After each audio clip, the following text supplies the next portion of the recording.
कभी कभी जिंदगी हमें ऐसे मोड़ पर लाकर खड़ा कर देती है जहां आगे बढ़ना मुश्किल लगता है, लेकिन क्या हम रुक जाते हैं? नहीं, क्योंकि सपनों की राह में गिरना जरूरी है, लेकिन हार मानना नहीं। आज मैं आपको एक ऐसी कहानी सुनाने जा रहा हूं जो एक छोटे से गांव के एक साधारण लड़के की है, जिसने सपनों के लिए लड़ाई लड़ी और खुद को साबित किया।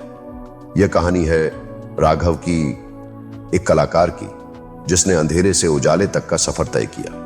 सुबह का सूरज धीरे धीरे गांव की गलियों में उतर रहा था।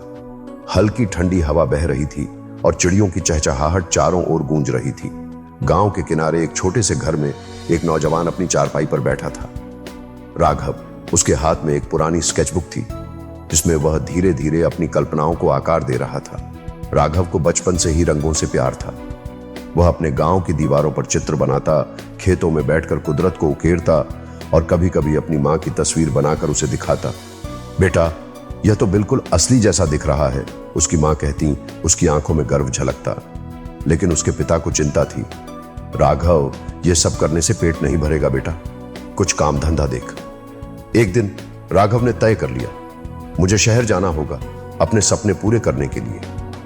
मां की आंखों में आंसू थे और पिता ने चुपचाप उसकी हथेली में कुछ पैसे रख दिए। स्टेशन पर खड़ा राघव ट्रेन की खिड़की से बाहर देखते हुए सोच रहा था, क्या मैं इस अजनबी शहर में अपनी पहचान बना पाऊंगा? शहर चमकदार था लेकिन निर्दयी भी।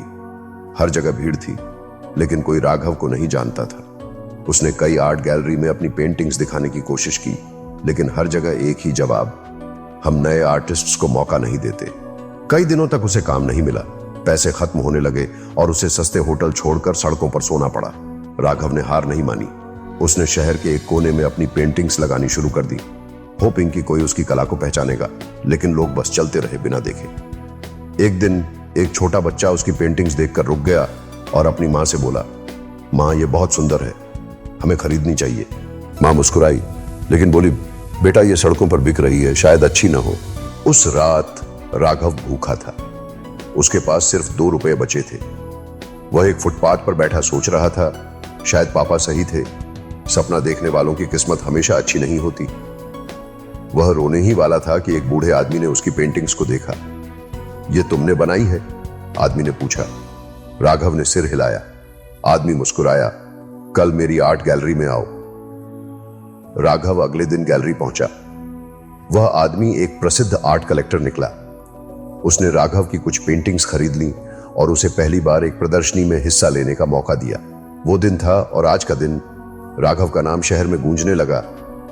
राघव की पेंटिंग्स की प्रदर्शनी लगी, लोग तारीफ करने लगे, अखबारों में उसका नाम छपने लगा और कई बड़ी कंपनियां उसे पेंटिंग्स बनाने के लिए बुलाने लगी। कई सालों बाद राघव अपने गांव लौटा। इस बार वह खाली हाथ नहीं था। वह अपने साथ अपनी मेहनत की कहानी और सफलता की चमक लेकर आया था। पापा, आपने कहा था पेट नहीं भरेगा, देखिए मैंने सिर्फ पेट ही नहीं, दिल भी भर लिया, उसने मुस्कुराते हुए कहा, और उसके पिता की आंखों में गर्व के आंसू थे। राघव की कहानी हमें सिखाती है कि जब तक हम खुद पर विश्वास रखते हैं, तब तक कोई भी मुश्किल हमें रोक नहीं सकती। क्या होता अगर राघव ने हार मान ली होती? क्या होता अगर उसने सपनों को अधूरा छोड़ दिया होता? शायद वो कभी नहीं जान पाता कि वह क्या कर सकता है। और यही बात हमारी जिंदगी पर भी लागू होती है। अगर आप भी किसी सपने के पीछे भाग रहे हैं और रास्ते में मुश्किलें आ रही हैं, तो बस एक बात याद रखना, अंधेरा हमेशा सुबह से पहले गहरा होता है, लेकिन जो लोग लड़ते हैं उनके लिए सूरज जरूर उगता है। तो दोस्तों, उम्मीद मत छोड़ो, चलते रहो और अपनी रोशनी खुद बनो। अगर आपको यह कहानी प्रेरणादायक लगी तो इसे अपने दोस्तों के साथ जरूर शेयर करें। और अगर आप भी किसी कठिनाई से जूझ रहे हैं तो याद रखें, हर अंधेरी रात के बाद एक सुनहरी सुबह होती है।